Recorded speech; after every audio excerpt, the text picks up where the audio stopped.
دوستو سورہ ضحیٰ کی آخری آیت کے دو الفاظ فحدث یعنی بس اعلان کر دو پر عمل کرتے ہوئے اب رسول اللہ صلی اللہ علیہ وآلہ وسلم نے فرشتے اور وحی کے نزول کے متعلق اپنی بیوی حضرت ختیجہ رضی اللہ تعالی عنہا کے ساتھ ان لوگوں کے سامنے ذکر کرنا شروع کر دیا جو آپ صلی اللہ علیہ وآلہ وسلم سے بہت زیادہ قریب یا عزیز تر تھے۔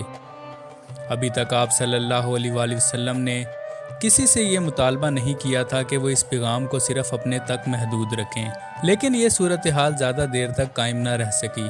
ایک روز حضرت جبرائیل علیہ السلام رسول اللہ صلی اللہ علیہ وآلہ وسلم سے مکہ کے قریبی علاقے میں ملنے آئے اور پہاڑی کے دامن میں جو گھاس اگی ہوئی تھی اس پر پاؤں مارا تو فوراً ایک چشمہ ابل پڑا۔ پھر جبرائیل علیہ السلام نے وضو کیا اور آپ صلی اللہ علیہ وآلہ وسلم کو وضو کرنے کا طریقہ سکھایا۔ رسول اللہ صلی اللہ علیہ وآلہ وسلم نے ان کے بتائے ہوئے طریقے کے مطابق وضو کیا۔ اس کے بعد جبرائیل علیہ السلام نے آپ صلی اللہ علیہ وآلہ وسلم کو نماز کے قیام، رکوع، سجدہ یعنی تمام ارکان بار بار کر کے سکھائے تاکہ آپ صلی اللہ علیہ وآلہ وسلم ان کو یاد کر لیں۔ نماز کے الفاظ اللہ اکبر اور آخر میں سلام کے الفاظ السلام علیکم بھی بتائے گئے۔ آپ صلی اللہ علیہ وآلہ وسلم نے ان سب چیزوں پر عمل کیا۔ نماز کی ترتیب سکھانے کے بعد فرشتہ چلا گیا اور آپ صلی اللہ علیہ وآلہ وسلم اپنے گھر تشریف لے آئے اور حضرت ختیجہ رضی اللہ تعالیٰ عنہا کو بھی وہ سب کچھ سکھایا جو آپ صلی اللہ علیہ وآلہ وسلم نے سیکھا تھا۔ یوں دونوں نے باجماعت نماز ادا کرنا شروع کر دی۔ اب وضو اور نماز کی بنیاد پر دین اسلام کا عملی قیام ظاہر ہو چکا تھا۔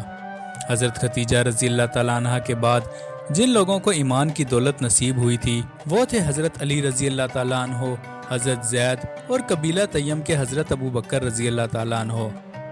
حضرت علی رضی اللہ تعالیٰ عنہ کی عمر اس وقت صرف 10 سال تھی، جبکہ حضرت زید رضی اللہ تعالیٰ عنہ کا مکہ میں کوئی خاص اثر و سروخ نہ تھا۔ حضرت ابو بکر رضی اللہ تعالیٰ عنہ ایک قابل احترام شخصیت تھے، لوگوں میں ان کی بہت عزت تھی، وہ ایک معزز اور پسندیدہ شخص تھے۔ بہت سے لوگ معاملات اور مسائل کے متعلق ان سے مشورہ کرنے آتے تھے۔ حضرت ابو بکر رضی اللہ تعالیٰ عنہ نے اپنے حلقے کے قابل اعتماد لوگوں کو اسلام کی دعوت دینا اور رسول اللہ صلی اللہ علیہ وآلہ وسلم کی پیروی کی تحریک دینا شروع کر دی۔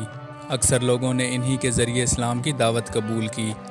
ان کی دعوت کے نتیجے میں ابتدا میں جن لوگوں نے اسلام قبول کیا ان میں سے ایک قبیلہ زہرہ کے عبد الرحمن بن عوف جو رسول اللہ صلی اللہ علیہ وآلہ وسلم کی والدہ کی طرف سے دور کے رشتہ دار تھے، اور دوسرے بنی حارث کے ابو عبیدہ بن جراح تھے۔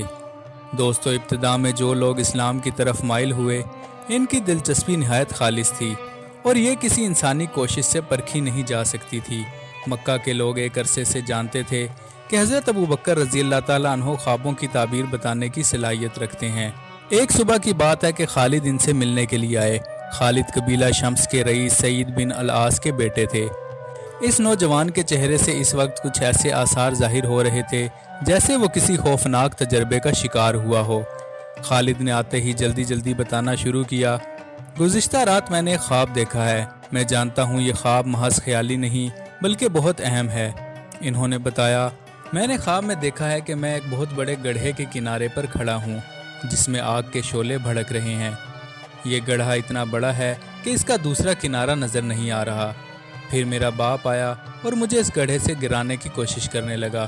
گڑھے کے کنارے پر یہ کشمکش جاری تھی اور میں خوف کے شدید عالم میں تھا۔ اچانک میں نے محسوس کیا کہ 2 مضبوط ہاتھ میری کمر کو تھام کر مجھے سہارا دے رہے ہیں تاکہ میں نہ گروں۔ جب میں نے پیچھے مڑ کر دیکھا تو وہ نجات الہندہ الامین محمد بن عبداللہ صلی اللہ علیہ وآلہ وسلم ہیں۔ اسی لمحے میری آنکھ کھل گئی۔ یہ سن کر حضرت ابو بکر رضی اللہ تعالیٰ عنہ بولے، اللہ تمہیں خوش رکھے، یہ ہستی جس نے تمہیں بچایا ہے اللہ کے رسول صلی اللہ علیہ وآلہ وسلم ہے۔ ان کی پیروی کرو، صرف پیروی ہی نہیں بلکہ اسلام بھی قبول کرو، یہ عمل تمہیں جہنم کی آگ سے بچا لے گا۔ خالد سیدھا رسول اللہ صلی اللہ علیہ وآلہ وسلم کے پاس پہنچے اور اپنے خواب کی تفصیل بیان کی اور پھر پوچھا، آپ کا پیغام کیا ہے اور مجھے کیا کرنا چاہیے؟ آپ صلی اللہ علیہ وآلہ وسلم نے انہیں تعلیم دی اور خالد رضی اللہ تعالیٰ عنہ نے اسلام قبول کر لیا۔ انہوں نے اس بات کو کچھ عرصہ اپنے خاندان والوں سے بھی چھپائے رکھا۔